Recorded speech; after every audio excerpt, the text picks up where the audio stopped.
السلام علیکم ورحمۃ اللہ وبرکاتہ۔ جی ہاں ناظرین، میں احتشام نظامی قاسمی، آپ دیکھ رہے ہیں اردو نیوز انڈیا چینل۔ ناظرین، آج 15 اپریل 2026 ہے اور مشرق وسطیٰ کے محاذ سے ایک ایسی خبر آ رہی ہے جس نے ثابت کر دیا کہ طاقت کے نشے میں چور امریکہ اب بوکھلاہٹ کا شکار ہے۔ مہینوں سے ایران کو دھمکانے والا امریکہ اور صدر ٹرمپ اب امن کی راہ الاپ رہے ہیں۔ سوال یہ ہے کہ کیا ایران کی سخت مزاحمت نے امریکہ کو گھٹنے ٹیکنے پر مجبور کر دیا ہے؟ آج ٹرمپ کا یہ بیان سامنے آیا ہے کہ ایران کے ساتھ جاری تنازع اب اختتام کے قریب ہے، یعنی جنگ ختم ہونے والی ہے۔ یہ وہی ٹرمپ ہے جو ایران کو مٹانے کی باتیں کرتے تھے، لیکن آج وہ اسلام آباد میں مذاکرات کی بھیک مانگ رہے ہیں۔ آج کی اس رپورٹ میں ہم پردہ فاش کریں گے کہ کس طرح ایران نے امریکی ناکہ بندی کے باوجود جھکنے سے انکار کیا اور اب امریکہ خود اس دلدل سے نکلنے کا راستہ ڈھونڈ رہا ہے۔ ٹرمپ کی بوکھلاہٹ اور ایران کی غیرت۔ ناظرین، ڈونلڈ ٹرمپ نے فاکس نیوز کو جو انٹرویو دیا ہے وہ ان کی طاقت کا نہیں بلکہ ان کی پریشانی کا ثبوت ہے۔ ٹرمپ کہتے ہیں کہ ایران معاہدہ کرنے کے لیے بہت بے چین ہے، لیکن حقیقت اس کے برعکس نظر آتی ہے۔ ایران نے واضح کر دیا ہے کہ وہ اپنی خودداری پر سودا نہیں کرے گا۔ ٹرمپ کا یہ کہنا کہ ایران کو دوبارہ بنانے میں 20 سال لگیں گے، دراصل ان کی اس نفرت کو ظاہر کرتا ہے جو وہ ایک آزاد مسلم ملک کے خلاف رکھتے ہیں۔ امریکہ نے ایران کی بندرگاہوں کی ناکہ بندی کی، اس کا تیل روکنے کی کوشش کی، لیکن ایران نے بھی جوابی کارروائی کی دھمکی دے کر یہ بتا دیا کہ اگر آبنائے ہرمز بند ہوئی تو پوری دنیا کی معیشت تباہ ہو جائے گی۔ ایران کی اسی جرأت نے آج ٹرمپ کو یہ کہنے پر مجبور کیا ہے کہ مذاکرات اگلے 2 دن میں شروع ہو سکتے ہیں۔ پاکستان میں مذاکرات اور امریکی سازش۔ ناظرین، ایک بار پھر اسلام آباد کو ان مذاکرات کے لیے چنا گیا ہے، لیکن یہاں ایک بات سمجھنے والی ہے، امریکہ ہمیشہ مذاکرات کا ڈرامہ رچا کر اپنا مقصد حاصل کرنا چاہتا ہے۔ پچھلی میٹنگ بے نتیجہ رہی کیونکہ امریکہ ایران کے ایٹمی پروگرام پر ایسی شرائط رکھنا چاہتا تھا جو کسی بھی خوددار ملک کو قبول نہیں ہو سکتی۔ پاکستان کے وزیر اعظم شہباز شریف اور وزیر خارجہ اسحاق ڈار اس وقت سعودی عرب اور دیگر اسلامی ممالک کے ساتھ رابطے میں ہے۔ ایران پر لگی ناجائز پابندیاں ختم ہو اور اسے اس کا جائز حق ملے۔ اقوام متحدہ کے سیکریٹری جنرل بھی مان رہے ہیں کہ اب بات چیت کے سوا کوئی راستہ نہیں بچا کیونکہ ایران کو طاقت سے دبانا ناممکن ہو چکا ہے۔ ٹرمپ کے کارندے اور اسرائیل لبنان گٹھ جوڑ۔ ناظرین، ٹرمپ نے اپنے 3 سب سے خاص بندوں جے ڈی وینس جو امریکہ کے نائب صدر ہے، اسٹیو وٹکوف اور اپنے داماد جیریڈ کشنر کو اس کام پر لگایا ہے۔ یاد رہے کہ کشنر وہی شخص ہے جس نے ہمیشہ اسرائیل کے مفادات کا تحفظ کیا ہے۔ یہ ٹیم اسلام آباد آ سکتی ہے لیکن ان کا اصل مقصد ایران کو کمزور کرنا اور اسرائیل کو بچانا ہے۔ دوسری طرف واشنگٹن میں اسرائیل اور لبنان کے سفیروں کی ملاقات کرائی گئی ہے تاکہ حزب اللہ کو کمزور کیا جا سکے۔ یہ ایک سوچی سمجھی سازش ہے کہ کس طرح ایران کے اتحادیوں کو اس سے دور کیا جائے، لیکن ایران کی قیادت نے ہمیشہ ثابت کیا ہے کہ وہ ایسی چالوں میں نہیں آئیں گے۔ لبنان میں لاکھوں بے گناہ بے گھر ہوئے جس کا ذمہ دار براہ راست اسرائیل اور اس کا سرپرست امریکہ ہے۔ ناظرین، خلاصہ یہ ہے کہ امریکہ کی معیشت اب اس جنگ کا بوجھ نہیں اٹھا پا رہی۔ امریکی اسٹاک مارکیٹ اور تیل کی قیمتیں اس لیے بدل رہی ہے کیونکہ دنیا اب اس تنازع کا حل چاہتی ہے۔ جنگ بندی میں 2 ہفتے کی توسیع کی بات ہو رہی ہے، لیکن ایران کا موقف 2 ٹوک ہے: ناکہ بندی ختم کرو اور ہمارے نقصانات کا معاوضہ دو۔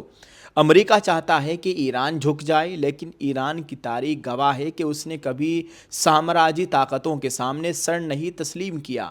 اب دیکھنا یہ ہے کہ کیا ٹرمپ اپنی ضد چھوڑ کر ایران کے جائز مطالبات مانیں گے یا یہ جنگ ایک نیا رخ اختیار کرے گی۔ ہم آپ کے لیے لے کر آئے ہیں اونلی 1499 روپے میں ایک مکمل برقع سیٹ، ایک حجاب۔ ناظرین، ہم ایک مکمل برقع سیٹ آپ کو دینے والے ہیں صرف 1499 روپے میں۔ یہ ہمارا اپنا پرسنل کاروبار ہے۔ ناظرین، ایک مکمل برقع سیٹ، برقعے کے ساتھ روپٹہ، چہرے کا نقاب، ہاتھوں کے دستانے، پیروں کے موزے، آل انڈیا ہوم ڈیلیوری بالکل فری۔ آپ اس کو کہیں بھی اپنے گھر بیٹھے اس کو منگوا سکتے ہیں آل انڈیا۔ اور ساتھ ہی ساتھ ہم نے ایک آفر بھی نکالا ہوا ہے، جو بھی ہمارے اس 1499 روپے والے برقعے کو خریدے گا اس کے نام کی ہم ایک پرچی بنا کر ایک باکس میں ڈال رہے ہیں۔ انشاءاللہ تعالی آنے والے 10 محرم کو ہم قرآن اندازی کریں گے، اس باکس میں سے ہم 3 پرچیاں نکالیں گے۔ ٹارگیٹ ہے ہمارا، اگر 1200 پرچیاں ہوئیں تو 3 پرچیاں نکالیں گے، اگر 800 پرچیاں ہوئیں تو ہم 2 پرچی نکالیں گے، اگر 400 ہوئی تو 1 پرچی یعنی 1 قرآن اندازی ہوگی۔ تو آپ سبھی سے گزارش ہے جلدی سے اپنا آرڈر بک کیجئے۔ اسکرین پر آپ کو ہمارے ٹیم کے ممبر کا نمبر دکھ رہا ہے، آپ رابطہ کیجئے اور اپنا آرڈر بک کیجئے، کیا پتہ اگلا نمبر آپ کا ہی ہو۔ بہت بہت شکریہ، یہ ہماری دوسری قرآن اندازی ہے اور ہمارا اپنا پرسنل یہ کاروبار ہے، ہم نے آفر بھی نکالا ہوا ہے، آپ اس سے خوب فائدہ اٹھائیں۔ جزاک اللہ۔ السلام علیکم ناظرین، اب تھوڑی دیر کے لیے رک کر اس پوری صورتحال کا گہرائی سے تجزیہ کرتے ہیں۔ آخر وہ کیا وجوہات ہے کہ امریکہ جیسا سپر پاور جو کل تک ایران کو مٹانے کی دھمکیاں دے رہا تھا، آج اچانک صلح کی باتیں کرنے لگا؟ اس کے پیچھے 3 بڑے اسباب ہیں۔ پہلی وجہ ایران کی ناقابل شکست مزاحمت۔ امریکہ کا خیال تھا کہ ناکہ بندی کر کے وہ ایران کو چند ہفتوں میں گھٹنوں پر لے آئے گا، لیکن ایران نے اپنی غیرت کا سودا نہیں کیا۔ ایران نے دکھا دیا کہ وہ صرف دفاع کرنا نہیں جانتا بلکہ آبنائے ہرمز میں جوابی کارروائی کی صلاحیت بھی رکھتا ہے۔ اگر ایران یہ راستہ بند کر دے تو پوری دنیا میں تیل کی سپلائی رک جائے گی اور امریکہ سمیت پوری مغربی دنیا کی معیشت زمین پر آ گرے گی۔ ٹرمپ کی بوکھلاہٹ بتا رہی ہے کہ وہ ایران کے اس جوابی وار سے ڈر گئے ہیں۔ دوسری وجہ امریکی معیشت کا دباؤ۔ ناظرین، جنگیں صرف ٹینکوں اور جہازوں سے نہیں بلکہ پیسوں سے لڑی جاتی ہے۔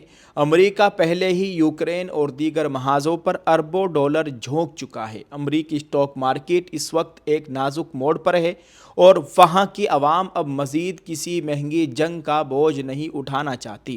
ٹرمپ ایک کاروباری ذہن رکھنے والے صدر ہیں، وہ جانتے ہیں کہ اگر یہ جنگ مزید لمبی ہوئی تو امریکہ کے اندر ان کے خلاف بغاوت ہو سکتی ہے، اسی لیے وہ امن کا لبادہ اوڑھ کر عزت بچانے کا راستہ ڈھونڈ رہے ہیں۔ تیسری وجہ پاکستان کا کلیدی کردار۔ یہ بات بہت اہم ہے کہ مذاکرات کے لیے بار بار پاکستان کا انتخاب کیوں ہو رہا ہے۔